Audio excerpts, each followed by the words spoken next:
On this episode of Big Drive Energy, we've got a lot to get into. We've got Rory Mcilroy, Phil Mickelson spat. Phil Mickelson's gambling issues are rising once again in the light. We're going to talk a little bit about Lucas Glover winning again. Pretty shocking. Back to back. Hasn't been done on the tour for a while. Going to talk about the Ryder Cup. We're going to talk about Jordan Spieth sharing snacks on the course and our favorite snacks. We're going to talk about the worst types of gamblers. Like, we just got a loaded show today. And, of course, this is all brought to you by our great friends over Pins and Aces, P&A. We are releasing a new-ish. If you played in our golf tournaments in Colorado, you would have seen this before. But we are releasing a new Pins and Aces shirt and towel in the next week, co-branded. We love doing stuff with them. They've also released the new Teenage Mutant Ninja Turtles line, as well as they still have some stuff from the South Park line. I putted with the Butters ball marker yesterday and did pretty well for me. For one of the first rounds with the new putter. We played a couple rounds of golf, Rain Dance National, City Park. We're going to discuss that. But head on over to pinsandaces.com. Use promo code BDE, and you're going to save 15% off your entire order plus free shipping. I'm currently wearing the Zippo polo.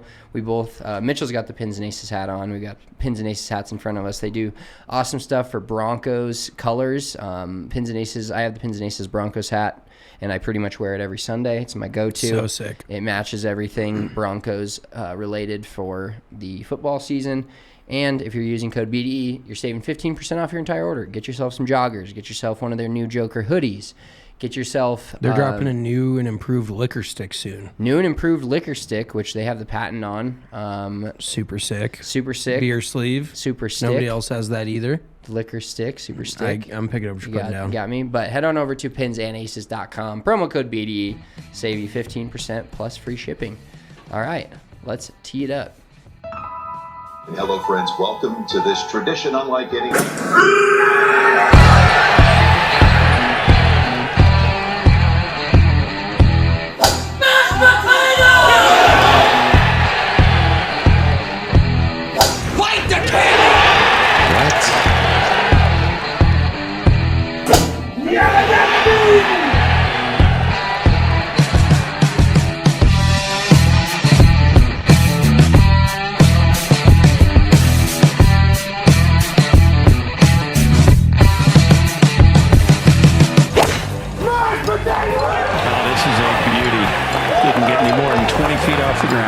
What was that, Did somebody scream mashed potatoes? That was mashed.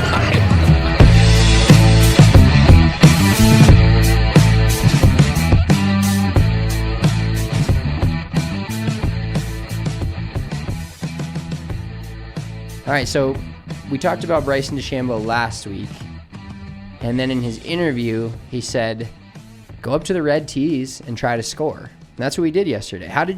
How was that? So for the record, we played City Park here in Denver, Colorado, and it was 2,087 yards from the red. That's a fucking pitch and putt. The green tees, if you will. But the weird thing was, so every par 4 was like 265 yards. So if you hit a good tee shot, you're going to make birdie. Because there's actually a few tougher pins out there, I would say. Like number 4 comes to mind, tougher pin. 1, we both made birdie. Basically, we made the exact same score on every hole other than 9 because I hit it in the water off the tee, which was fucking bullshit. I was not happy about that. And to be honest, I really didn't hit very many good 3-woods throughout the day because 265 is like my 3-wood number. And then we both birdied 5. Yeah, we both basically drove the green 6. on that one. We had 6. 6. Yeah, somehow, dude, you got the luckiest fucking break I've ever seen. You hit a stinger. Was that a 4-iron? 4-iron. Stinger 4-iron straight at the bunker. It ends up like 10 feet behind the hole. So I have no idea how that worked out that way. But we both made birdie. Long story short, I shot 3 under. He shot 4 under. So it felt relatively like if we were like reparring, and that's the tough thing is like if we were just to set to par what we thought that 9 was with those distances, it'd probably be like a par like 31 or 32. You know what I mean? Yeah, it's crazy how much more I enjoy playing golf when I don't have to hit fucking driver. Well, yeah, neither of us hit driver one time. Nope. We even on the par 5 9th, which was I think playing like 360. Yeah. which is like a short Insane. par 4. I had 4-iron half sand wedge. I had 4-iron and I had 109 in. Mitchell had 4-iron or 3-wood drop sand wedge in. Okay, can we talk about, though, like, how much better you're hitting it? I'm hitting it good. Shout out, thanks to this guy. You're hitting it much better. Your setup, and this goes for a lot of people, the general public struggles with this. If you're setting up, especially to your driver, anything that you're moving it further forward in your stance, you want to make sure your shoulders aren't really opening up a lot with it. And some of it has to do with your trail arm. Like if your trail arm is too straight down, you actually want to have a little bend in that trail arm and keeping that right elbow a little bit more into your side, and that's going to pull that right shoulder back. I'm trying to explain it as well as possible for audio. If you're listening to this podcast, pull it up on the YouTube. Yeah, watch it on YouTube. youtube.com/BigDriveEnergy. We do every pod video recorded, so you can see our amazing faces, my amazing Pins and Aces shirt, Mitchell's amazing Ripper GC we'll Cam talk about Smith Cam shirt, Smith. which we'll talk about. Yeah. But no, go on. It's like truly one of the best changes I've made in a while. Yeah, no, I haven't seen you hit it this good in years, especially with the driver and the long irons, because your path is a little bit more inside out, probably just a little bit closer to zero. It's probably still maybe a little bit left, which is fine, but you're not setting up with your upper body so open that you're now able, with your shoulders where they're at, to make a full backswing to get the proper arm depth in order to come in at a relatively decent angle of attack one, and also club path too. So you've been striping it. Like you hit all those 4-irons you hit yesterday were fucking rockets. Like 250 with roll. But they were stingers. They were like 250 dead at your target. You hit that one on number 4 that was a little offline. But other than that, you were fucking striping it all day. So credit to you. I honestly hit it like shit. The 2 par 3s, I missed the green. Or no, I hit the one. Or there's 3 par 3s on that 9. It's a weird 9. Yeah. It's 3 par 3s, 1 par 5. Yeah, so it's par 34. Jinx me a Coke. Oh shit, then I shot 30. I shot 31. Is there 3 par 3? Oh yeah, there is. Damn. Damn, almost 29 for your boy. Well, see, but that's the point, is like it helps amateurs get into their mind that they can shoot those kinds of numbers, like kind of just seeing the ball go in the hole. I think I fucked up the entire scorecard. Yeah, I think like on our TikTok. Well, yeah, I think I just fucked up the end of it. I got each hole correct, like how many birdies we made. And I think just at the very end when I did like what we shot number-wise, like relative to par, I was correct. But it being a par 34, I actually shot 30 and you shot 31, which it's not that impressive. You still have to like chip and putt though. That's the thing, is like if I should have chipped that one in. One of hit them the center of the stick. And yeah, you did hit the hole after you chipped it over the green. But no, that was a tough first chip. I will say a lot of. I think we played pretty well. Like, if we went out and did it again, I don't know if I can necessarily expect that, just from a standpoint of if you hit it in the wrong spots. Like, it doesn't matter if you're 100, we'd have to look at the stats from our boy Lou Stagner and find out what this number was. But, like, some of those shots were so short-sighted with pretty hard greens, pretty fast greens, that it doesn't do you any good to be up next to the green that close if you're that short-sighted than if you're hitting a 110-yard wedge shot from the middle of the fairway. Now, you could back off of it, but I don't think there was ever a par 4 where either of us didn't hit enough club to hit the green. Yeah, why wouldn't you hit it up to the green? But that's the other thing, too, and I used to do this at Spring Valley, our home course at the time. I would go play like the white tees, the blue tees, and the black tees, because you're getting a difference in clubs into greens. You're getting familiar. So if you go play a random course that you've never played before, you're not like, God, well, I just never hit like, I never have 9-iron in, which at a lot of courses, if you play the same course over and over, there's flat out going to be clubs you just don't hit into greens for the most part. If you consistently hit the same club off the tee, so on and so forth. But it really gives you the chance to hit every single club in your bag. And it was tough because, like you said, even if we count those 265-yard par 4s as par 3s, we're still getting it up by the green, but then you have to hit it on the proper side to give yourself enough. Like I short-sided the hell out of myself on number 4, which I didn't get up and down. That was that chip that almost went in. But there was almost a direct correlation between like missing on the right side and like getting it up and in. So that kind of goes for your game just in general, aiming at the fat part of greens, never short-siding yourself. But there's actually there's been a stat that goes back, and I know nobody probably gives a shit, but it's interesting because the guys on tour are not better at making birdies than everybody else. They're better at avoiding bogeys. So there's a stat called bogey avoidance, and some of the best players in the world just don't make very many bogeys. And Lou Stagner actually puts out a lot of these stats. Shout out Lou. The difference between a 15 handicap and a 5 handicap is probably about 1 birdie around and about 5 bogeys around, or 5 or 2 double or more bogeys. So it's not about how many birdies you're making, it's about avoiding bogeys.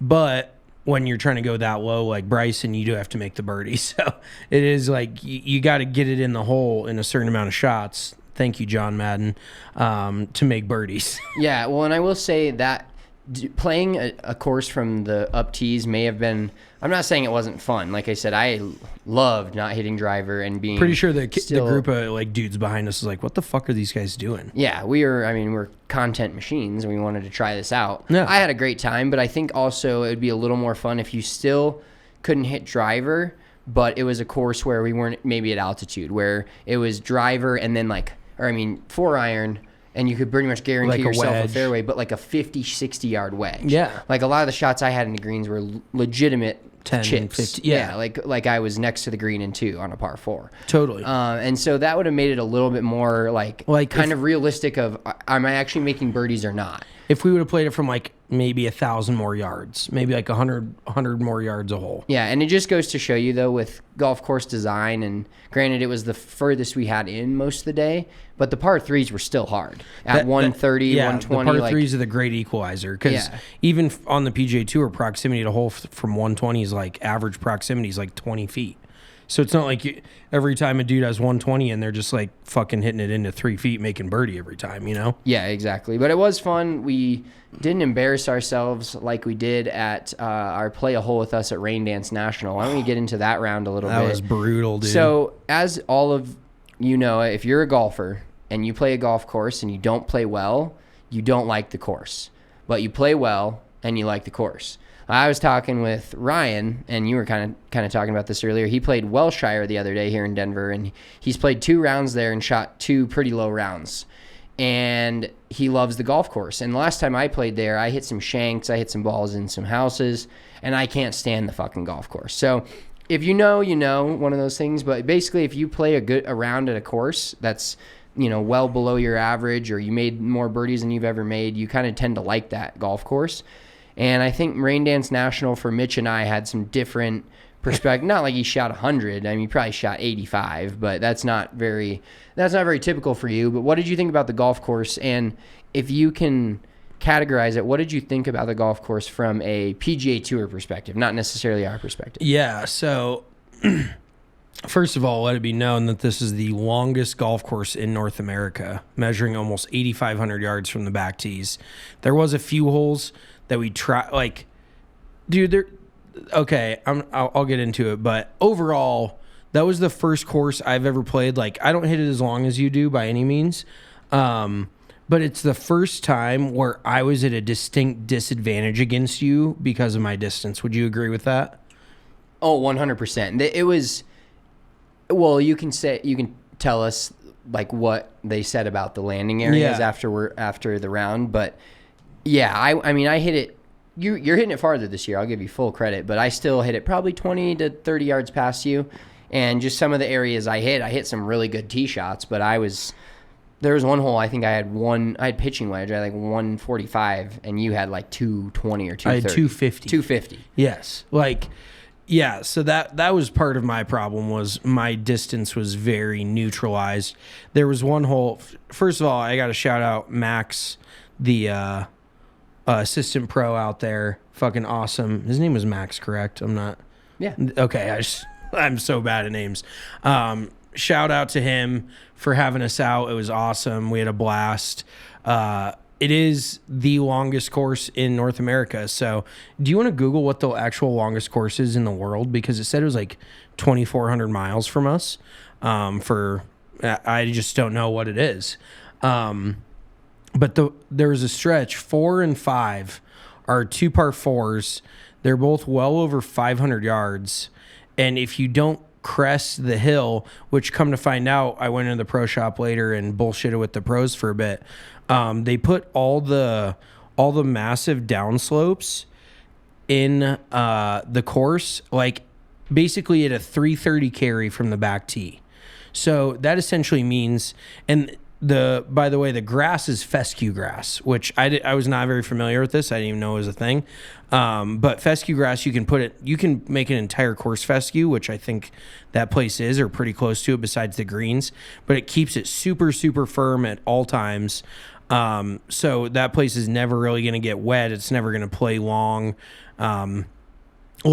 than it's supposed to. Let's put it that way. But all the landing areas for the supposed like speed slots were over about 330 yards from the back tee. So I'm carrying it 280, 290. I'm sitting at the top of the hill, and Spencer's carrying it 320 or so and getting that speed slot. And so even on the fourth hole, I had fucking 245 in, 250 in, and you had like 160. What did you have in on that downhill, that first downhill par 4? That's the one I was talking about. Oh, I was 145 talking about in. number 10 too. Oh, number 10 I had sandwich. I had like 125. And I had 250. Still hit it just as close as you. Credit to me. But Proximity to the hole for good players and bad players. But then what started happening on the fucking 5th hole? Here's what started going down. Well, and also got to give you all the situation here, all the facts. We had wind in our face for all of this, so that was no fucking help whatsoever. So we get to number 6. Is it 6? No, 5. And this is a 600-yard par 4. Wind in our face. Fucking absolute joke. So the wind's in our face off the left.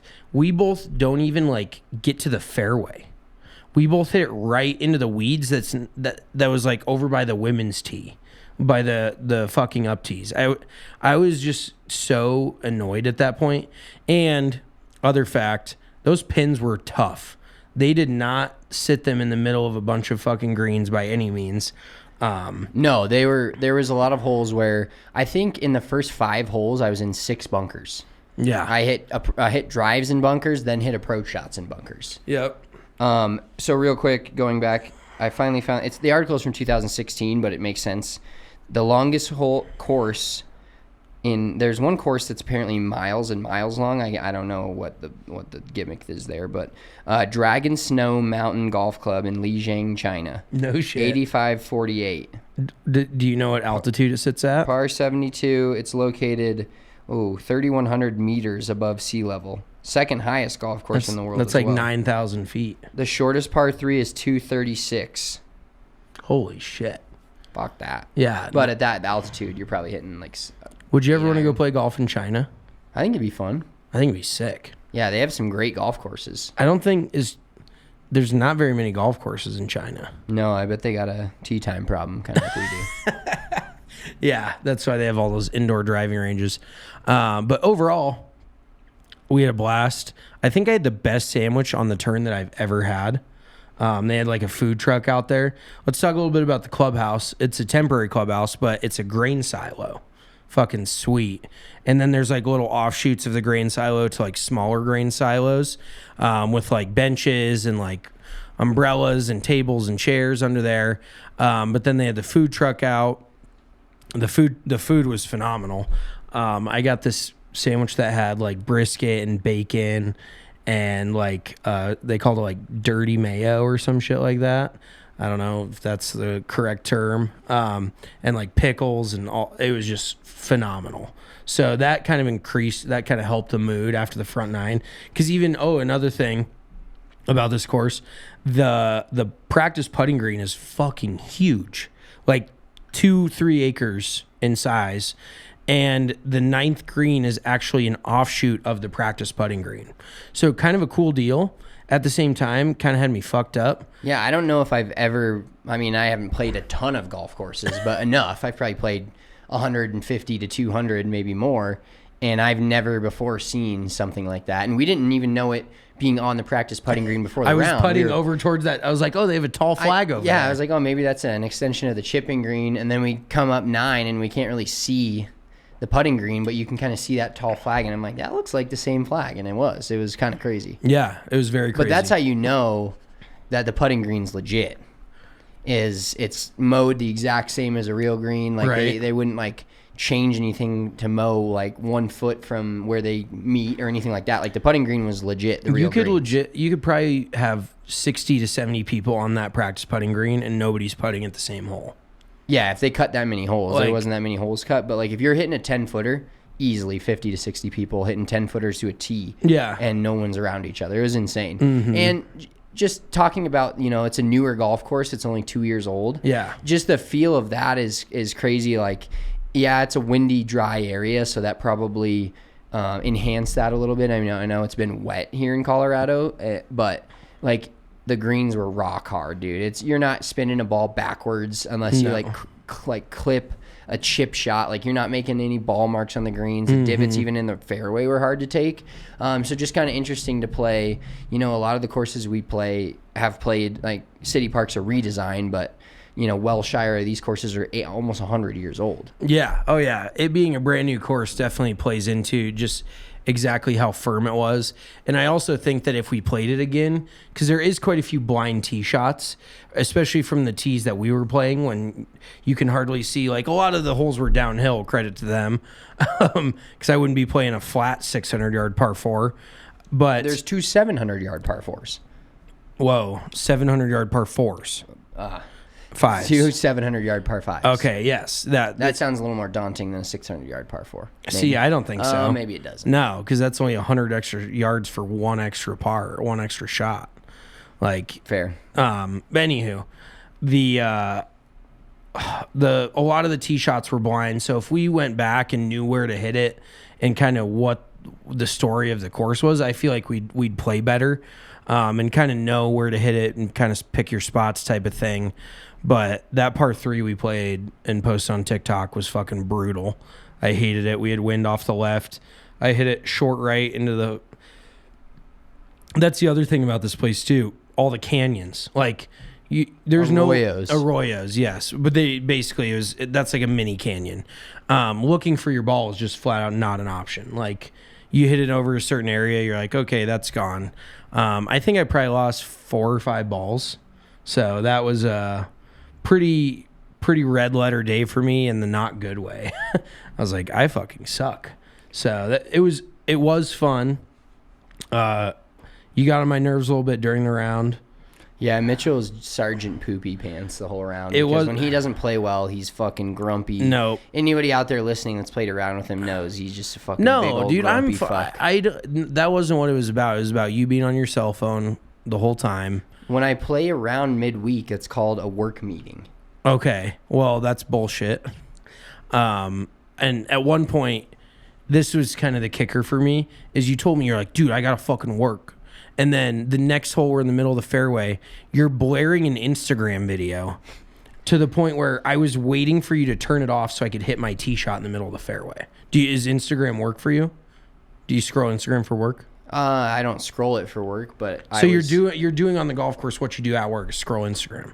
No, post on Instagram. That's it's part of my job description. Okay, I'm picking up what you're putting down, but not fucking. And you can hear the song and you know what kind of video. Oh yeah, I'm like, oh yeah, okay. What the fuck is Spencer watching over some thirst trap over here? Yeah, but Mitchell is this big back off guy and fucking. Dude, I was poopy pants just because then made it not fun. What? No. Do you know what else wasn't fun? Was I'm not going to say the golf course, but my experience that first time, it just fucking, it was a treacherous scene for me. Like, I will be dead honest, the length of that golf course flat out made it not fun for me. And it got to the point where I was just swinging so fucking hard, like just to get it out there in the fairway, that I was completely going away from my traditional game, my golf game. So at the end of the day, very cool to experience. Would I want to go play those tees again? Probably not. That course is not built for a guy like me.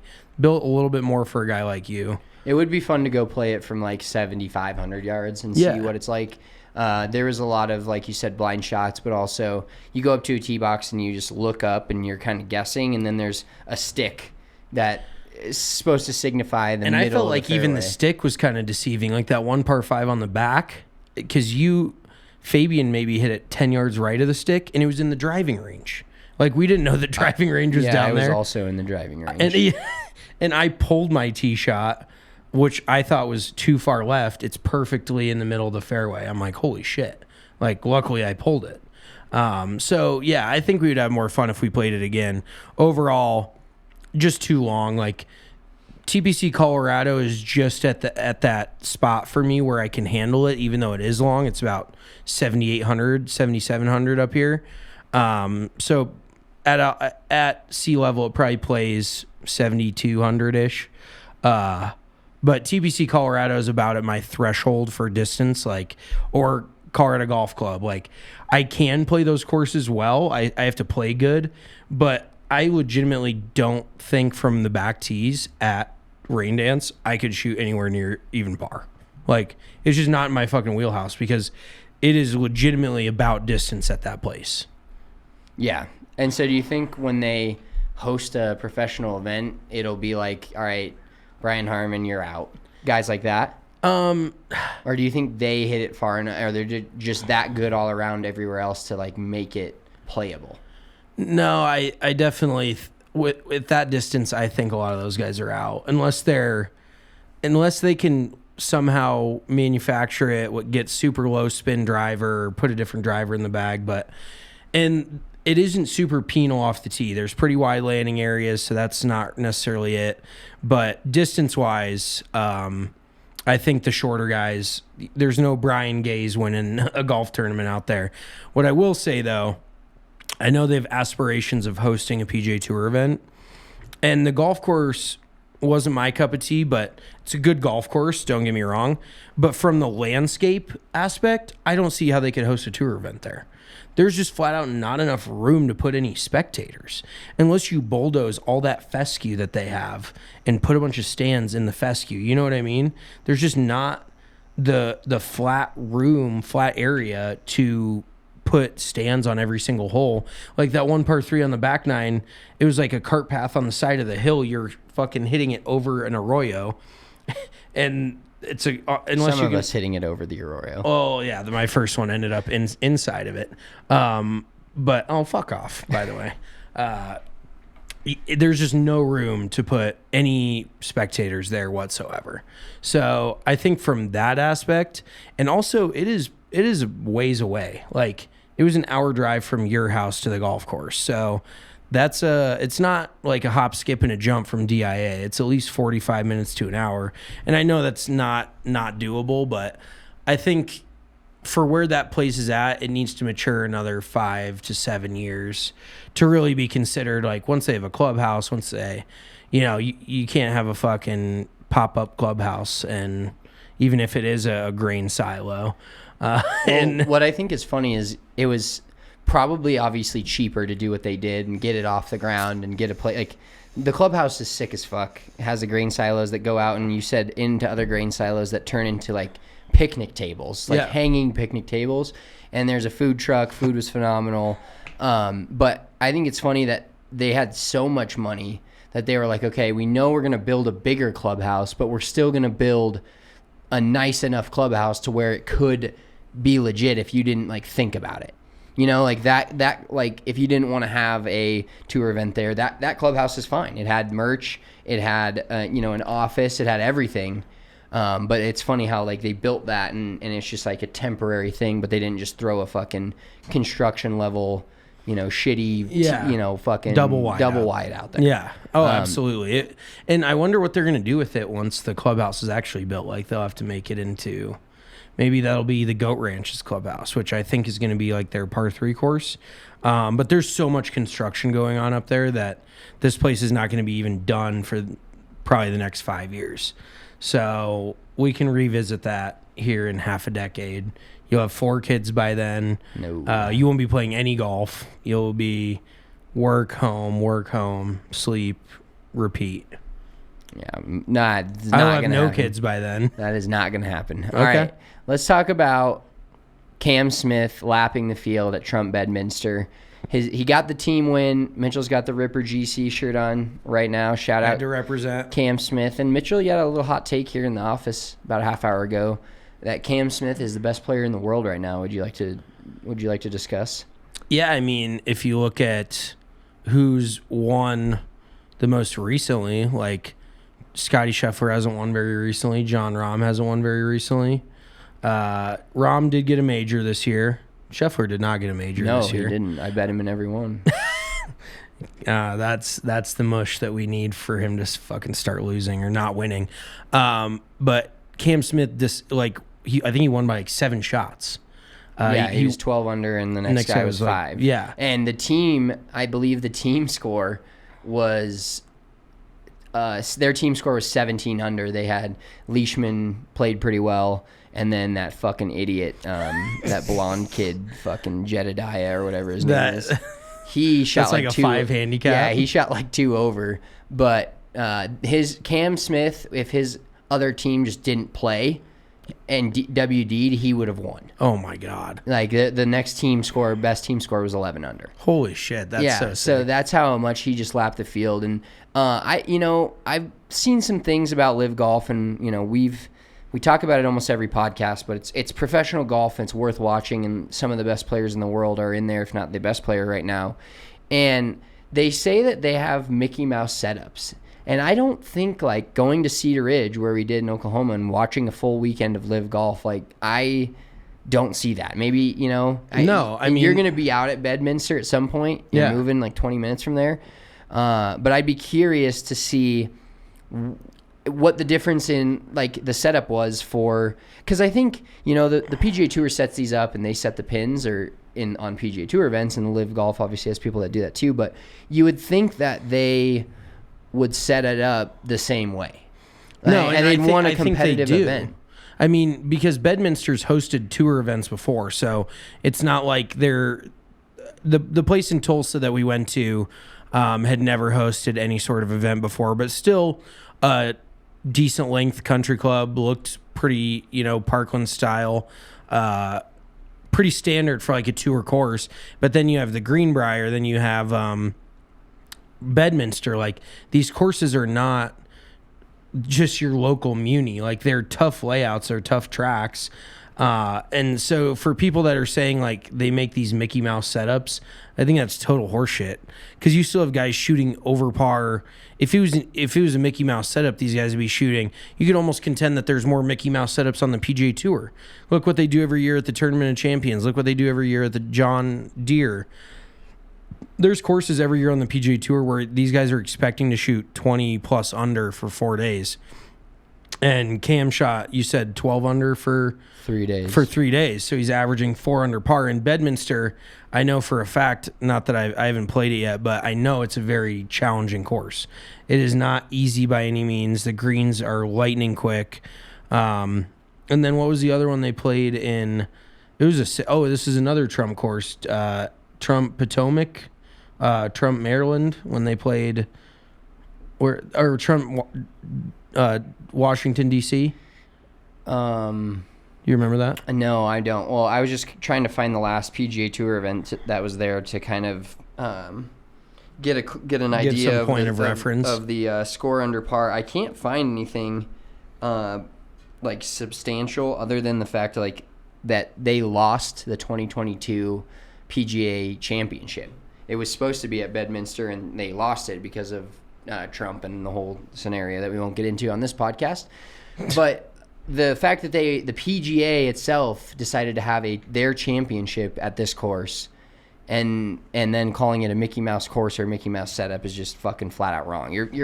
You're taking the PGA as the highest level of choosing their course for their championship. Yeah. And then you take a live event here, and all of a sudden it's fuck this course or fuck the Yeah. whatever. Oh, absolutely. They just love to move the goalposts to, rile up the fans about how much better the PGA Tour is than live and all that bullshit.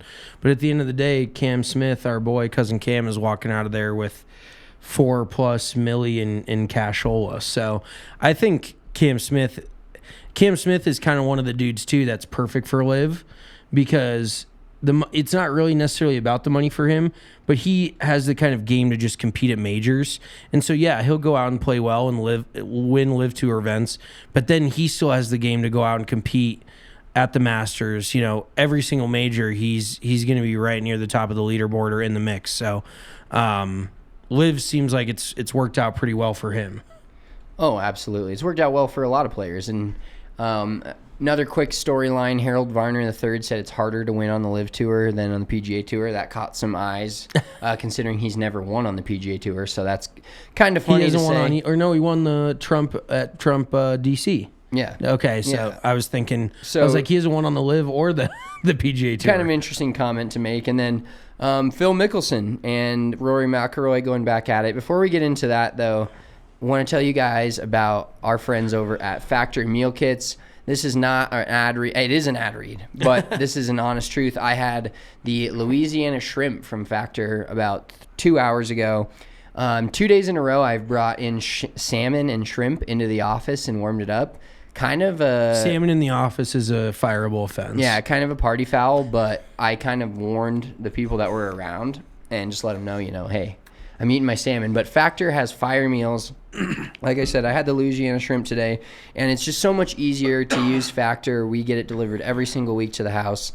Every day I can just grab lunch. I don't have to make myself a sandwich or ask someone to make me a sandwich. I just throw the Factor in my backpack, put it in the fridge at work, and warm it up. It takes 2 to 2.5 minutes.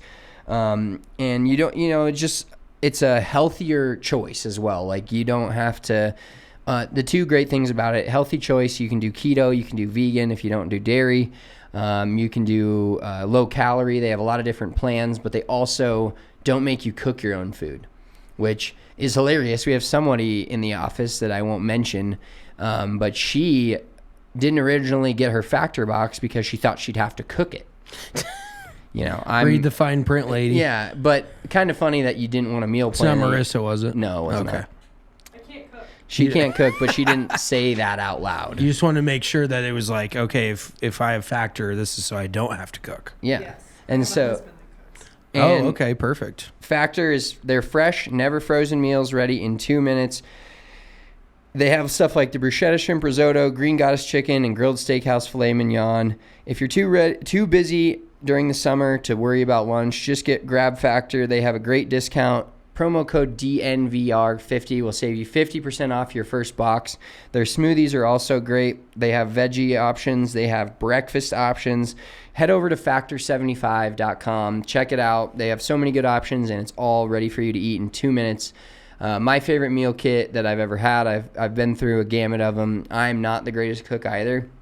I'm like a frantic child in the kitchen when things aren't like cooking at the same time. I make things like 30 minutes before the other thing's going to be done. I'm just not good at planning and not good at cooking. So Factor is a perfect thing for if you're like me and just want a quick meal as fast as you can get it, and delicious meal. Not like you're not warming up a Stouffer's here. Yeah, shout out Stouffer's or a frozen pizza. No, their shrimp is some of the best shrimp I've had in a while. And I just threw it you warm it up in the microwave and it comes out. You're like, holy shit, this legitimately tastes like it was just cooked. So the food is, because for me personally, I try to watch my calories where I can. Obviously, as everyone sees, it doesn't work that well all the time. But just from a flavor aspect, they taste great. The convenience is obviously there, but they taste awesome. And honestly, you're not wasting a bunch of food. That is my biggest thing when I cook. I spend fucking $50 every time I make a meal, and then I have a million dishes to clean up. I'm like, and it takes me 15 minutes to eat. I'm like, so I just spent 3 hours eating a 15-minute meal for $50. when I could have gotten a factor box and been done on the couch chilling in the time it took me to fucking chop onions. You could have been on the couch drinking a Breck Distillery bourbon. Breck Distillery is the official bourbon of the Denver Broncos. They're having a contest. It's Ed McCaffrey versus Alfred Williams. You can vote on your favorite and win Breckenridge Distillery and Broncos swag. To enter, breckenridge-distillery.com/bourbon-of-Denver-Broncos, #Broncos Bourbon. You can win 2 tickets to the Whiskey Suite for Broncos Chargers on New Year's Eve. I think I would probably not be allowed back at the Breck Suite if I was allowed in the suite one time, especially on a New Year's Eve game. Facts. But they have the best bourbon in the game. We know that. They've won so many awards that, like, when I read this ad, there's like a paragraph of just the awards they've won. Also, Ricky seltzers are made with Breck spirits. Breckenridge Distillery is known as the world's highest distillery, founded in 2008, most widely known for their blended bourbon whiskey, a high rye mash American-style whiskey. I have the Broncos bourbon shooters in my office. They are never consumed during work. Never consumed during working hours, which may be from 8 to noon, maybe from noon to 5, whatever I decide them to be. But Broncos bourbon is the one that we always pour out. We have a glass or a bottle at our house right now that we pour out. I think we're gonna have a fire tonight and have a fucking Breck. I probably shouldn't say that in the ad. We're gonna have a Breck Distillery bourbon. It's gonna be amazing. Yeah, Breck Distillery bourbon and a fire. There's just no better way to go about it. I like mine on the rocks, but the rocks glasses that this might be a hot take. I actually like the rocks actual ice, like the ice chips or a ball versus the ones that keep the flavor. Not because I don't like the flavor. I love the flavor, but I like to have more of a drink. Like if I'm drinking a Breck Distillery bourbon with just the non-melting rocks, I'm going through like 7 of them. Totally. Quick. If the water kind of dissolves into it as the ice melts, you can eat the ice cubes. It just takes you a little bit longer to get through it, so you're not just completely buckled at the end of the night. Just an all-around win. And even though Breck Distillery is an official distiller and the official partner of the Denver Broncos, Breck Distillery is available in all 50 states. You can shop your local retailer. I guarantee you they have it. My favorite is the rum cask with the white top, or the teal top, actually, the teal logo. The white and teal logo. Fire. Or visit BreckenridgeDistillery.com for home delivery of award-winning Breckenridge spirits. All right, Phil versus Rory versus Phil. Saga number 68,422. Rory fired back at Phil, basically talking about how much Phil bets and has bet. Do you want to pull up that graphic? Do you have that graphic handy? Me? And can run through kind of his amount of bets and all. Rory basically said now Phil can bet on the Ryder Cup because he's not going to be a part of it. Pretty amazing quote from Rory. And then I guess Phil fired back with something about betting on every single match Rory plays in that he's going to lose, and he cried at last Ryder Cup. Yeah, that's Phil is dominating this whole thing. Like, I'm sorry for those of you who want to hate on Phil Mickelson because you love the tradition of the PGA Tour. He's dunking on everybody every time he gets the chance. He's a billionaire at this point, or close to it, and he really has nothing to lose here. He's already won. If I was Phil, I'd be like, why don't you go win another major, Rory, and shut the fuck up. But if we're talking strictly about Phil Mickelson's gambling stats, this was okay, so this was a while ago. I'm sure he's made more bets. He had 1,115 bets in the amount, just a straight bet minus 110, betting 110,000 to win 100,000. 858 bets of 220,000 to win 200,000. 3,154 bets made in 2011, averaging almost 9 per day. So he's a degenerate.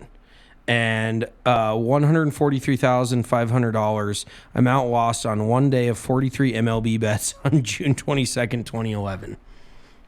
That dude can fucking gamble. Do you think him and John Daly are boys? Because John, I think maybe John just likes the slots. But do you have any buddies that just grind in the sports book and like are just full on degenerate gamblers? No, one of my Greg's a pretty degenerate gambler. I think unfortunately I'm the biggest degenerate out of all my Of the friends. friend group. Yeah. Okay. Yeah, they like betting, but it's like the one-offs, like UFC fights, stuff like that they'll get pretty into. But as far as waking up and like going to sit on the toilet and looking at all the lines for the day, couldn't be me, but somebody does, like, that's a degenerate. Yeah, that's you. And it is a blast. Like, sports betting is so much fun. You got to do it responsibly, by the way. Shout out Bet365.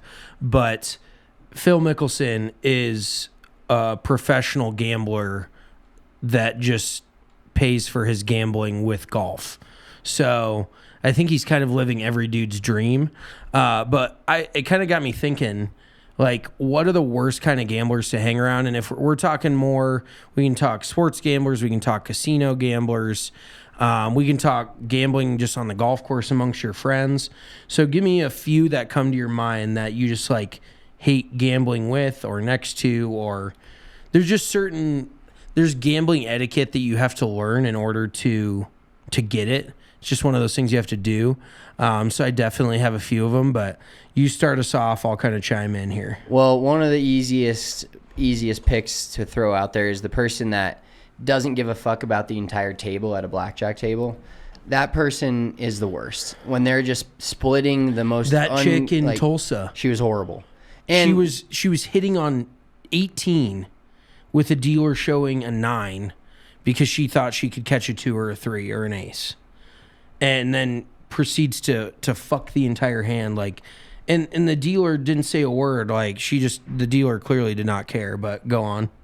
No, it's you need to care about yourself, and ultimately it's your money, and you need to play the game how you think you can win.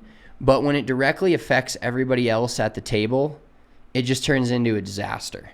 Oh yeah, for everyone, and it's not fun to play with those people. It's not fun to be around, it's immediately, like, you can tell in like 2 to 3 hands it's time to get up, take my chips off, and go somewhere else. 1000%. And kind of piggybacking on that, craps table, when you're at a craps table and you're mid-roll and somebody comes up and throws their money down mid-roll, and it's more of a juju thing. There's really no statistics that back this. It's just when you have a hot table rolling, it's like when your hockey team or whatever's on a hot streak, you don't change the starting lineup. You don't fuck that up. You just throw the fastball. You keep doing what you've been doing, and you stick with it until somebody rolls the old Elway. That's number 7, but we don't say number 7 at the table. So when somebody just rolls up and throws down cash mid-roll, kills the momentum of the table also, because then the dealer has to sit there, count your shit, fucking this coming in, blah, blah, blah. And then the roller, I just feel like it just kills the vibes. So that is another one for me that I hate. The craps table has a lot of unwritten rules that I think people, and it's unfortunate because a lot of people that we talk to are like, do you play craps? They're like, no, I don't get it. And I get that you don't get it. You kind of just have to play. But then you turn into, when you play enough, like, I'm not like, we play a fair amount, we gamble a fair amount, but you kind of just automatically turn into a crap snob. Like, when you see somebody doing something, you're like, what the fuck are they doing? Yeah, and the way certain people roll the dice is not. You tend to be a little bit of an iffy roller sometimes, I would say. No, because you throw the overhand. I go like over. You go. You go under. Yeah, like side hand. Well, it depends on where you're at the table. If I'm I'm not gonna fucking throw right-handed if I'm on like the dealer side of the table down to the other end. I'm not going Randy Johnson fucking submarine in it. You know. I know, but I'm just saying he's like the low delivery type of thing. He wasn't even that low a delivery. Never mind. I don't know why I thought of that. But we played craps with this dude in Baltimore who was in a wheelchair at the craps table, which makes it pretty tough to see, because it was his literally like just his head above the craps table. Yeah, and so I swear, over 50% of his rolls went over off the other end of the table, out of play. But he always made sure to hit us with that snap. He just fucking he shot put overhand off the other end of the table, and he's like, yeah, that one was good. And we're like, fucking dice out, call same dice. Like, oh my God, dude. I'm just going to, honesty hour here. Are we in the trust tree? I farted right in that dude's face the entire time. Oh my God. I hadn't, dude, that Baltimore, that seafood hit me. He did have a mask on. This was. Oh, good. Thank God. The mask stops everything, as we know. So it's good. It's fine. Cures everything. Yeah. So I bet he didn't even smell it. Probably not. He was too busy fucking chucking the dice to the other end of the casino to worry about my farts. But of all the times that I had a lot of gas going, I've got a dude in a wheelchair sitting eye level with my asshole. Oh man, what a disaster for him. His eyes are probably fucking burning. Another gambler that bothers me is this is so, like, we don't money shame, we don't unit shame, we don't talk about another man's money, but like the dudes that like literally fucking act like their team won the Super Bowl when they win a $5 hand at like blackjack or craps or any of that, like act like you've been there. Yeah, it's just a little, it's just over the top. And you have to also be aware of what's going on. Like, to me, $100 on a bet is a lot of money. Like that's a fair amount of money. That's enough to care. Yeah, it's enough to like get me going. For sure. Well, I was in Vegas one time, and the guy, I'm playing craps, and I'm playing $100 hands, or not $100 hands, but like there's like 25 in the you got pass 100, line. 150 on the board. Yeah, I got a lot on the board. This guy's coming up and playing this random ass shit, which I still don't get. He was putting 50,000 on the board. So I'm sitting there like, so yeah, it's all that's relative. when I You're like rooting ask for him. Yeah, like I'm like, what do you want me to do? Yeah, here? exactly. Like, you know, that's the just the read unaware. the room. Be socially aware, which I guess is the general gripe with everybody in general of the world. Yeah, is nobody has the social awareness. But yes, reading the room is definitely a big part of it. Another thing, obviously, this is almost all gamblers. Nobody ever tells you, and this is why people can get sucked into gambling and gamble responsibly. Once again, all your buddies ever talk about is when they want to bet. They could lose 10 straight bets and then win one, and they just tell you. And then, but do you know what I love is when people get like hoodwinked into, they're like, God, how much money you been winning? Like even at the bachelor party we were at this last week, and somebody goes like, how much money you been winning on like these NHL bets or whatever? And Sam was like, well, I lost plenty, but I only send you guys something when I win. Like I'm not going to be like lost another one, lost it. You know what I mean? So that is where it gets tough. And that is my other. This is when you go into a casino, when you first start gambling and you like think you have a chance to like not lose all your money. I hate to say it, but you got to fucking plan on walking out with all the money not in your pocket that you walked in there with. Yeah. And if you do that, you'll have a way better time. But when you start getting pissed off about losing your money that you brought into the casino, then that's on you, not on them. Gambling, you have to relate it to going to a sporting event where you're going to get entertainment and you're going to buy drinks. Like if you pay $300 for tickets and then spend $200 on drinks. That's just like bringing $500 into a casino. Yeah. You don't expect but the somebody to pay you casino is back. the only place where you could possibly walk with some money still in your pocket. Right. Or more in the occasion. Yeah. Like when you go to a game, anything, it's sunk cost. You're never seeing that shit back. When you go to a casino, there's always that potential. But just being realistic, like when so many guys are like, oh, dude, I'm going to have a hot night tonight. I'm like, chances are you're not. Like, yeah. Hate to break it to you, but. Yeah, the people that think they're actually going to make money gambling are generally the worst gamblers there are. Yeah. It's just for fun. It's entertainment. Yep. It's entertainment. And we do all of our gambling with our great friends over at Bet365. They've got incredible odds for golf tournaments. They've got the double bet essentially on golf where you can bet them to win, but then you also get some places as well with Bet365. It's the best app out there by far. We've used a lot of different apps. I've signed up for every little free deal that I could get. But we've used a lot of gambling apps, and Bet365 is by far the best. When you sign up for Bet365, you want to use code DNVR365. That'll get you $200 in bonus bets, which we're still rolling on. We'll give you guys our picks for the BMW here in Chicago. Still have almost 500 in my account from that parlay. Oh, look at you. Mitchell hitting. They boosted a parlay for Mitchell in case you didn't catch that last week, and now Mitchell's rolling in the dough. and that'll be gone pretty quickly. But Bet365 pioneered in-game live betting, and they offer the widest range of games and markets available for live in-game betting. So if you miss the first tip, if you miss the first pitch, hop right in. You can get on Bet365 and still gamble on that game. There's over 80 million users worldwide, and they stream over 780,000 events each year. So you can go in there, live bet, watch your game. And like I was saying, for golf, they have the each way bet. Bet365 offers each way betting for golf. An each way bet doubles your wager and splits your bet into one bet on the player winning and another bet on the player placing. You could win even if the player doesn't come in first place. Just select a winner, set your wager, check off the each way, and place your bet.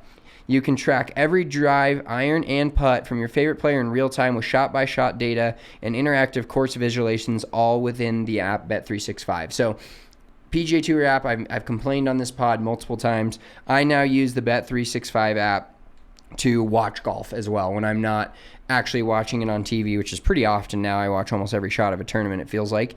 Must be 21 or older and physically located in Colorado to receive this offer. Please gamble responsibly. If you or someone you know has a gambling problem and wants help, call or text 1-800-GAMBLER. Also want to tell you guys about our great friends over at Burrito Express.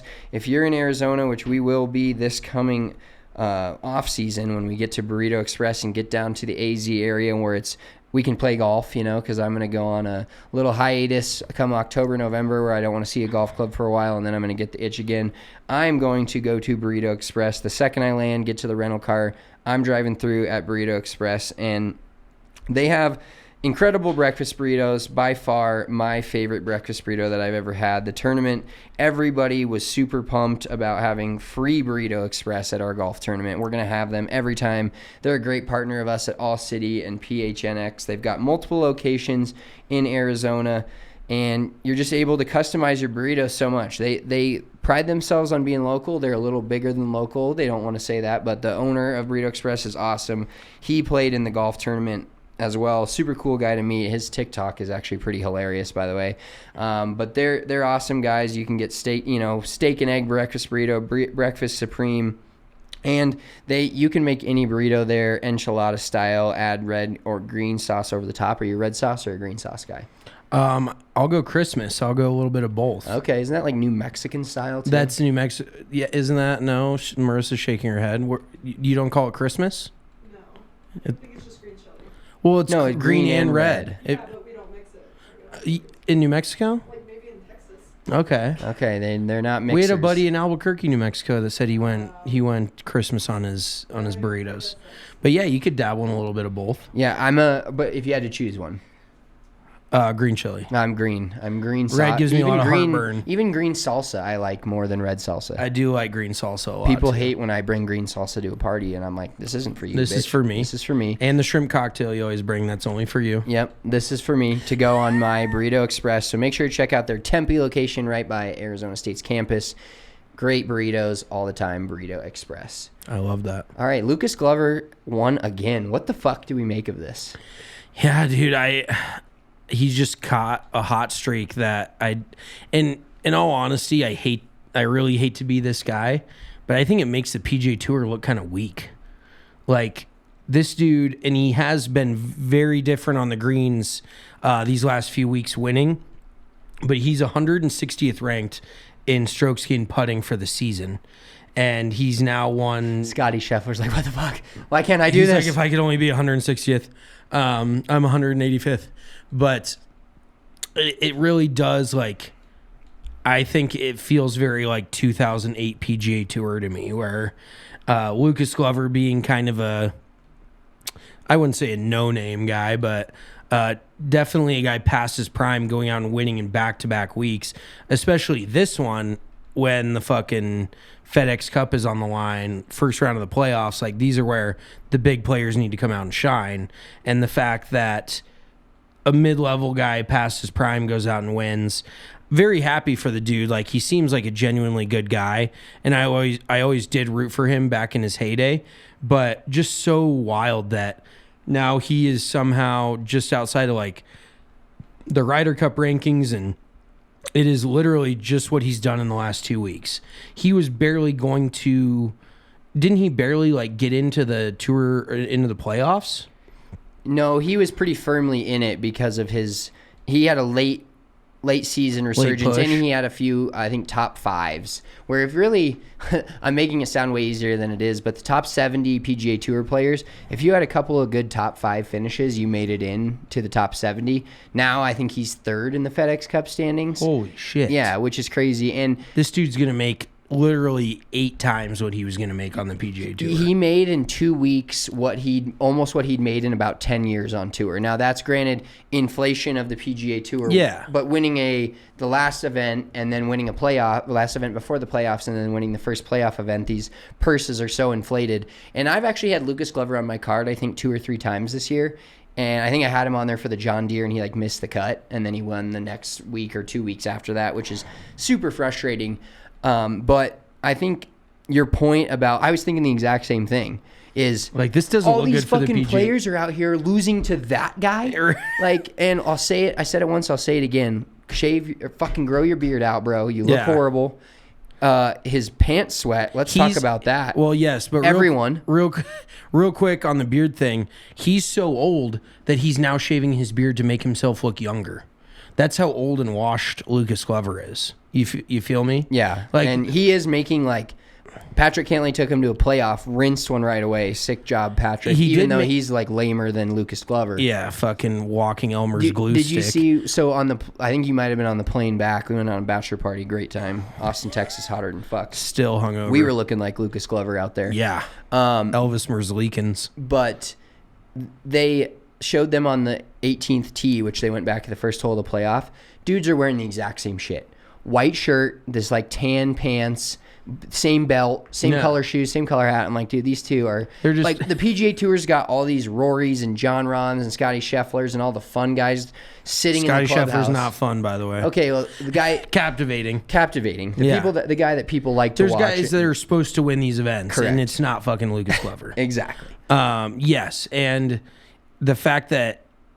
And I know it's tough, because let's just preface it with this. They were out giving players IVs on the golf course in Memphis. And didn't they have heat tents? Heat exhaustion tents. Somebody's caddy quit after 11 holes. That would have been me 1,000%. I would have been fuck it, I'm out. It's like the hot crazy matrix. The higher your player goes over par, the more likely you are to just walk off the golf course. You're the like, dude, we're not making player it. is to carry his bag the rest of the way. We're not making it to next week, buddy. I'm out. Yeah, I'm done. Dude, that would be an absolute nightmare. So it was very, very hot. We were going through the same shit down in Austin, Texas. It was 105 degrees with humidity. I thought at multiple times, my actual initial thought when I read the weather forecast is if I don't die this weekend, it'll be a good weekend. There's legitimately possibilities of people dying in that heat. That's what I think before I go on every bachelor party. Yeah, but not sure. for that reason. For other reasons, but that's just another you have enough obstacles to get around at a bachelor party. You throw in 105 degree heat, it's like a 95 mile an hour slider. What are you gonna fucking do with it? Yeah, you're just gonna take it. Yeah, just fucking take it right in the shorts. Chill in the pool. And this was I tweeted this on our golf account. If Lucas Glover completely fucking soiling his shorts, his pants, and making them look like he just jumped in a pool doesn't make the PGA Tour want to change the rule about shorts, then I don't know what will. And there was multiple times where the camera just blatantly zoomed in on his ass, just leaking like a fucking faucet. I feel like they could have done him some more justice with the camera angles and the way they set up. Yeah, I'd be like, facing up, buddy. Yeah. Fucking get the belting up. Nothing to worry about down there. Yeah, they did not do him any favors. And I can only imagine just the heat and how it felt. And on top of it, the dude doesn't play with any gloves. So can you imagine, he was wiping his hands off before every tee shot? If I didn't have a glove in that heat, I would be letting go of the club every single time. There would be no chance that it would be ejecto into the fucking El Trio. Yeah, I bet they didn't have the umbrellas, but I bet they were like the Brian Harmon from the Open where they had 12 gloves just ready to go, switching almost every hole. I practiced for an hour and a half today, and I went through 3 gloves. and we're in Denver. So I can only imagine what would happen in Memphis. Like, you really have to you really have to be prepared for that kind of heat when it gets to that point. Like, that isn't where you just go out there and you kind of figure it out. Maybe you're a little uncomfortable. Like, that shit, you have to be. They're probably drinking a water bottle every hole or every 2 holes, and you're just leaking it right out of all your pores. So I do give props to Lucas Glover. Do I think he belongs on the Ryder Cup team? No, I don't. If that's what it comes to for our U.S. Ryder Cup team, then that's going to be sad. And not a knock on Lucas, but you got to think we've got, we've already got 8 dudes solidified, but then we've got to have 4 other dudes that are more capable than Lucas Glover, in my opinion. Okay, let's get into that. So the Ryder Cup is coming up, and we know that the top 8 guys are locks. This is from Kyle Porter, CBS on X. Also, I don't know when I'll ever get used to that. No, we just call it Twitter still. But so Scotty Scheffler is number 1 in points. Has almost double the amount of fucking points the second guy does. Pretty crazy to see who is number 2 in points. Wyndham Clark, Patrick Cantlay, Brian Harmon, Brooks Koepka, Max Homa, Xander Schauffele, and Jordan Spieth. So those guys are all in. Then you've got Cameron Young, Colin Morikawa, Keegan Bradley, Sam Burns, Ricky Fowler, JT, and Glover is right behind Denny McCarthy, yes, we bet on him this week, so we're extra salty, but he's not. He has fucked us twice hard now. He's giving it to us good. Thank you for that. Like Kitayama, he was hot during the beginning of the year. Zalatoris is still up there, which is hilarious. He will not be attending. Russell Henley, Harris English, Tony Finau. So there's guys out there that, inevitably. So if you had to pick, the top 8 guys go. Who are your next 4 rounding out the Ryder Cup team? God, that's tough, man. I'd probably have to go. I would go Cameron Young, and as much as I hate to say it, I'd probably yank Morikawa for Ricky Fowler, and then I would go Bradley and Burns. I think that is a very strong team. Because Keegan Bradley's that veteran. He's kind of going to be some sort of team leader. Fowler's also going to be the team leader.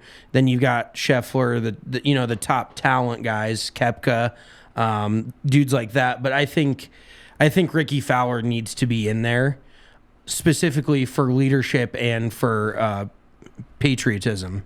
This is Team America. I want him wearing a fucking American flag banana hammock out there on the 18th green, swinging it around. We know Puma will come with some fire, Ryder Cup stuff for Ricky and maybe even the whole team. But I'm actually right along there with you. I'd go Cam Young, I'd go Keegan Bradley, I'd go Ricky Fowler, but I'd drop all the way down, I think, to 21, and I'd take Tony Finau on the team. I don't know how he's that low. I don't know why he's lower than Russell Henry and Harris English. I think Tony Finau he's like the Scheffler though. He's like not a lot of dudes want to hang out with him or be like, hey, he's got his own shit. He's not a locker room guy. But everybody likes him though. That's the thing, is he's not going to be like a weird out of place dude at a Ryder Cup. Oh, for sure. No, I agree with that. Like Finau, I saw his name on the list, and I feel like that's a legitimate contention there. But overall, Sam Burns is playing way too good of golf to be left off the team. Like, just his body of work over the last 2 years is just as good as just almost everyone on that list. So I don't think you can leave Sam Burns off for Finau, who's won a couple of opposite field events in the last few years. Oh man, that cuts deep, bro. Oh, I had to do it. That cuts super deep. That's for Serbo. You're welcome. All right. Another couple of notes from around golf this week. Jordan Spieth sharing a sandwich. Give me your. It kind of became like a cute little story. He shared a sandwich with It was one of the banana, peanut butter banana on like a whole nut grain. So peanut butter banana, I'm not a peanut butter guy anymore, but that is an elite sandwich. So give me your top 2 snacks on the golf course. I've got 2 pretty clear ones. And I'm taking sandwiches, turn food out of it. I'm talking strictly, this is in your bag, snacks. Okay. Top 2, go. Goldfish. It's a great one. Old Bay goldfish, by the way. I just housed about half a bag of it. Dude, you're obsessed with celery salt. On your tombstone, your cause of death is going to be by celery salt. It is fucking good, though. I don't blame you. Goldfish and probably peanut butter crackers. I love a good peanut butter cracker. You feel me? Beef jerky's up there. I don't take mine. Okay. My top, Don't do that. Don't do that. My top two are like a good meat stick or beef jerky, and then fruit snacks. Those are my top tier.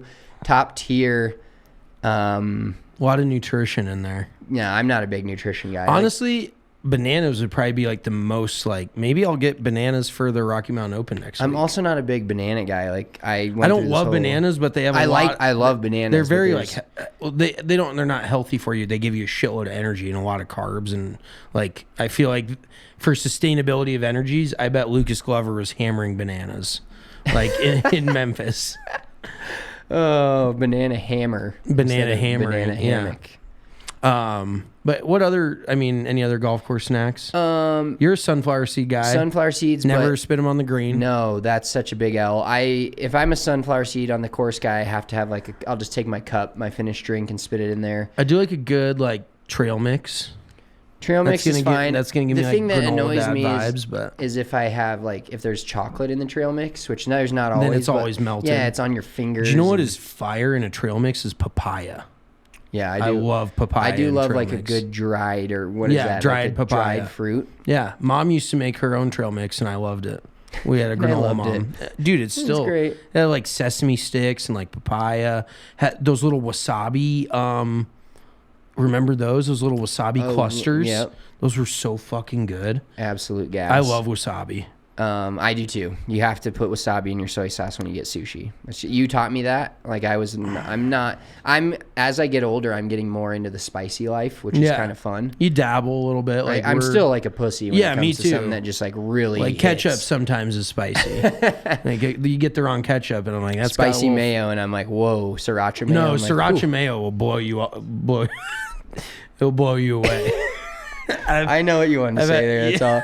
That's I've all. had some rough goes if it was chili mayo going in and out. So I'm sorry, but that's just how it goes. And all these golf course snacks, of course, relating to John Rahm's quote about there needing to be a porta potty on every hole. How many is the appropriate amount to use on the how many times is the appropriate amount to use on the bathroom on the golf course?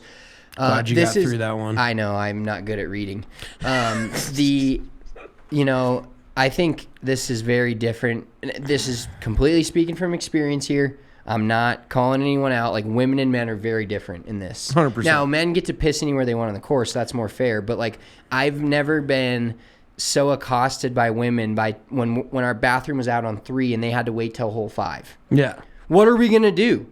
You just I don't pissed know. 45 minutes ago. Like, that's 5 holes is an hour and 15 minutes, hour and 30 minutes. Yeah. Like, they literally accosted me over us not having a porta potty, which disgusting, by the way.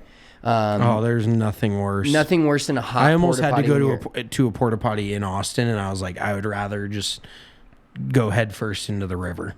Like, yeah, no, it's not just fun. Hot, sweaty, smelly. Ugh. Absolutely not fun. Porta potties, but yeah, that had to be the worst public bathroom. I think a porta potty every 3, 6, 12, and 15. I think every 3 holes is a fine amount. Not necessarily, but for me, it's like this. If I used my porta potty use of when I actually need to go to the bathroom, I'd need one on 7. We're not counting the turn. 7, 9, 11, 13, 15, 16, 17, 18. So when the drinks hit. Yeah, that's kind of like my use of porta potty just goes directly up. When you're drinking booze, yeah, it's every half hour. Something needs to come out. I will say, and from a relatable standpoint, John Rahm looks like the kind of guy that could have an emergency turd, and it has to happen right there. Like, he's thick enough to where when a poop comes... speaking from experience? Yes, yeah. Like, I am speaking from direct experience. When it needs to happen, it just needs to happen. It's not something that goes away. So he's the kind of thick dude that when the moment arises, he needs a porta potty there. Yeah. Oh, absolutely. What do you think PGA Tour porta potties look like? You think they put like some nice shit in there? I'm pretty sure they use like the same ones that the patrons use. Like at the Waste Management, there was guys like dipping into the patron porta potties. Can you imagine how much John Rahm sweats in a porta potty? Oh God, almost as much as fucking Lucas Glover Leaking through your pants. just soaking the pants. Mm-hmm. speaking of porta potties and toilets in general, that brings us to our final segment of fairway or fore. From last week, mine was the most disgusting public toilets are at the gym. This is one that I've got backed off of pretty quick because as I started thinking of other toilets and have just made my way through life the last week. I can think of a few. I've been to an airport. I've been to a Mexican restaurant. I've been to a few 7-Eleven. So I think I was wrong there, and the crowd also was backing that statement. So 59% for 41% fairway. So people generally disagreed that the most disgusting public toilets are the gym. And it's not weird to order a tuna sandwich at a sub shop. Fore got 71%. The public does not like you, man. Shit, dude. Everybody's liars. You know what I think the issue is I think that I think liars. I think the issue is fish smells, right? But you either like fish or you hate fish. They're like the Dallas Cowboys. You like them or you hate them. There's no like, I think fish have won more than the Dallas Cowboys as of recent, but you what? It was a joke. Like you were comparing fish and the Dallas Cowboys. Oh, they've won more recently. Yes, I got you. Fish are winning. Dallas Cowboys not winning. Not winning, no. They fucking suck. But you know what I mean? Like people are never indifferent about fish. Yeah, for sure. They're it's a polarizing subject. Yeah. But I feel like there's a lot of closet fish eaters. And I'm just talking about fish. I'm just talking about the food. There's definitely people that like low key enjoy eating a tuna sandwich that won't admit it. Really? I stand on that hill. You think hill. That's like worth not admitting? Yeah.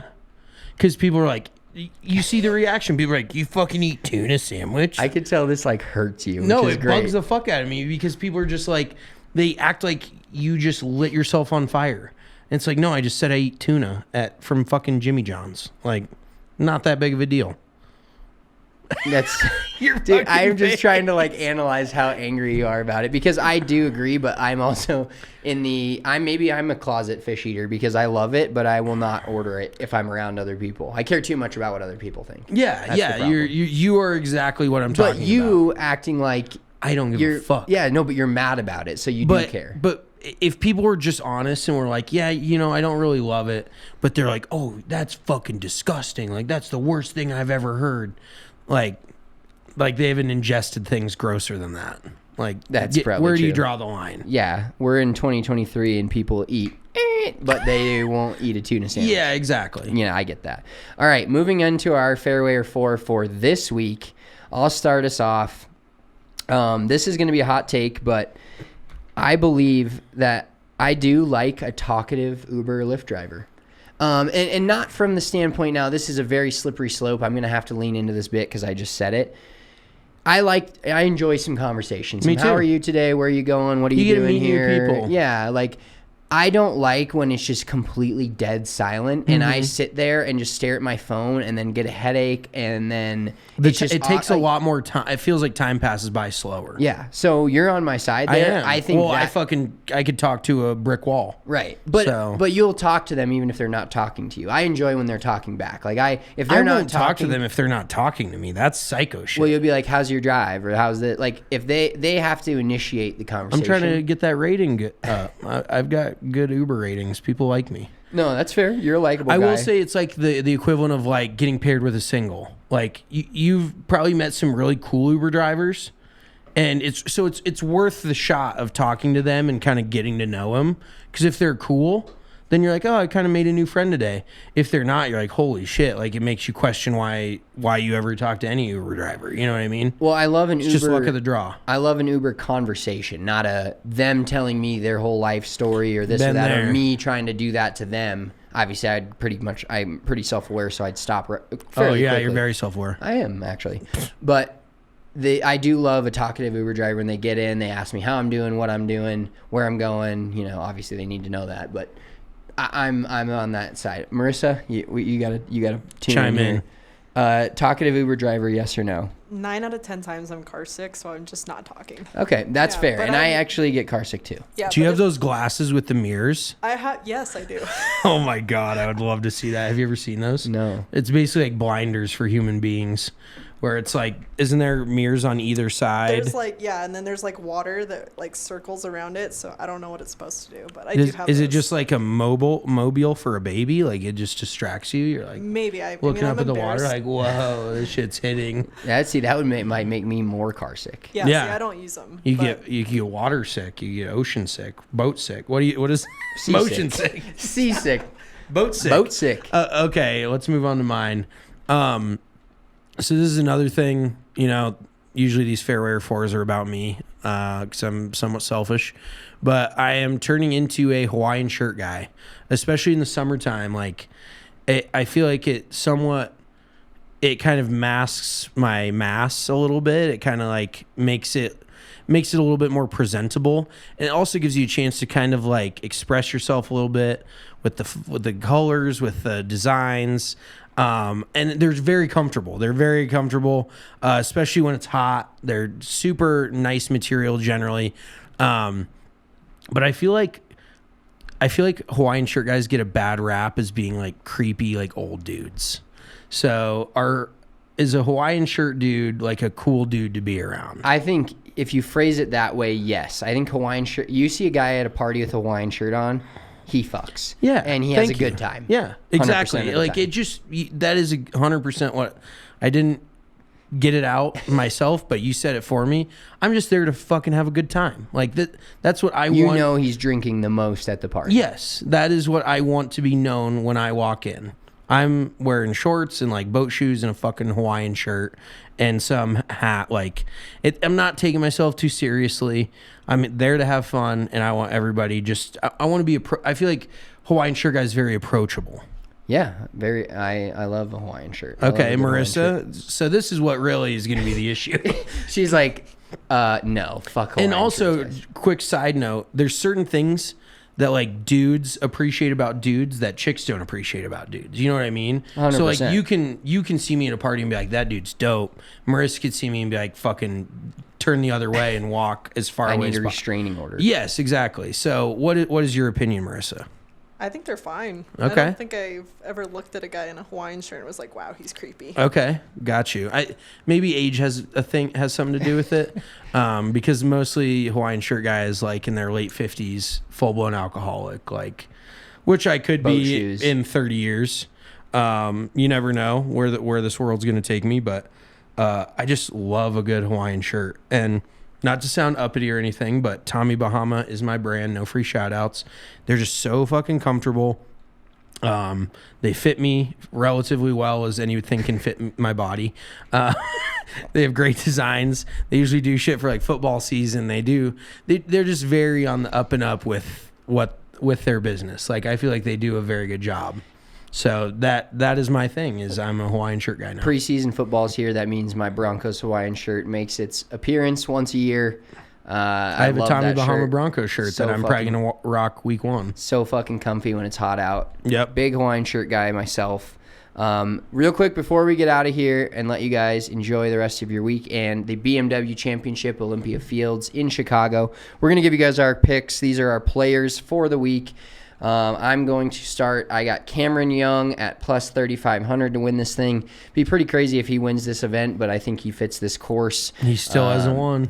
Jordan Spieth, he had a great week last week going into it. I don't want to cheer for him necessarily, but he is plus 2,800 to win. And then Patrick Cantlay is plus 1,000, but I boosted him, so you're getting an extra 25% profit boost on any bet. So I boosted Patrick Cantlay from plus 1,000. This is the time of the year with these events where it's a little more acceptable to go into the triple digits instead of quadruple digits with a golf bet because there's only 50 guys. Like, there's only so many guys that are going to be able to win this event, and I think Patrick Cantlay is one of them. I mean, he's in a playoff last week. If you know, we've seen guys can win back-to-back weeks. It's current, the current champion's a back-to-back guy.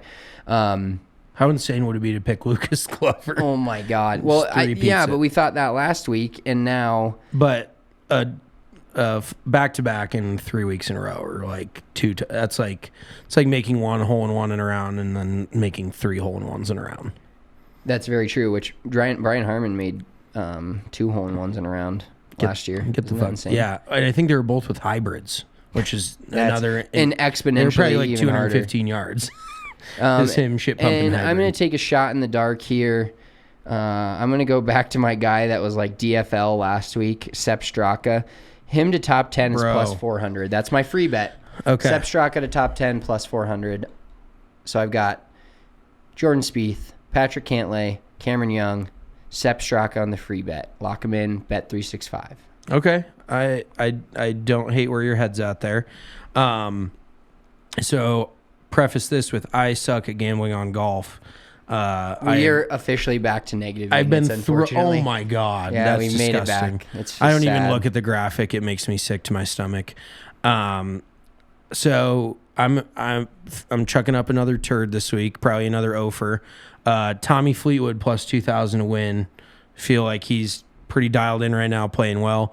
I'm going back to Thomas the Tank Engine, Tom Kim, plus 3,500. I feel like he's also playing well. Not a super long course. Him and Fleetwood are both pretty fucking good ball strikers. Then I've got Emiliano Grillo, who I wish I would have picked last week because he top 10 and his odds are outrageous. So he's to win, he's plus 8,000. I assume top 10, he's near, maybe the odds are a little skewed because there's only 50 in the field. But I assume he's somewhere in the plus 600 to 800 range. We'll post it on the graphic. And then my bonus bet is going to be Eric Cole. Let me see what he is in the top 10 because I think he's plus 10,000 to win. So I actually wouldn't mind. Let's see. Eric Cole. He is top 10. He's plus 500. That is going to be my bonus bet. Love that. Eric Cole top 10 plus 500. Love that. Lock All it right. in. Well, you guys enjoy the BMW Championship. We will be back next week to talk about the Tour Championship. I'll be in Grand Junction. Talk a little bit more about the Ryder Cup. Mitchell's playing in the Rocky Mountain Open next week. Two weekends from now. Or next week, yeah. Yeah, not this upcoming weekend, but the next weekend. Yeah. So we'll have to see. He's been grinding at the range. I'm excited to see how you do, man. Tournament golf is very different, but you've been there before. It's been a while. It's been a while, but you get it. Yeah. Yeah, you get it. So good luck, dude. Cheering you on. I appreciate that. That'll be fun. I'm really looking forward to it. I've played well at Tierrado before, so just put together. My goal is to make the cut so I don't black out Friday night. Because if I make the cut, it's a 3-day event. It's Thursday, Friday. Make the cut Saturday if you make the cut. If I miss the cut, I am going scorched earth at all the wineries out in Palisade. It's gonna be I don't know, what is that movie where they're in the wineries? It's Jack Nicholson. Sideways, is that what it was called? That is a movie title I've seen. I've never seen the movie. Yeah, it's going to be a shit show if I miss the cut. So for me and my girlfriend's well-being, I hope I make the cut so I have something to play for on Saturday. But either way, it's going to be a blast. I'm really looking forward to it. I love it. I can't wait to hear how you do and see how you do. We will be back next week in some capacity or another before Mitch tees off. Enjoy your weekend. We appreciate you all for tuning in. Make sure you like and subscribe on the YouTube if you're listening on there. Or give us a rating on the podcast platform that you're listening to. We appreciate it. We'll talk to you next week. Peace.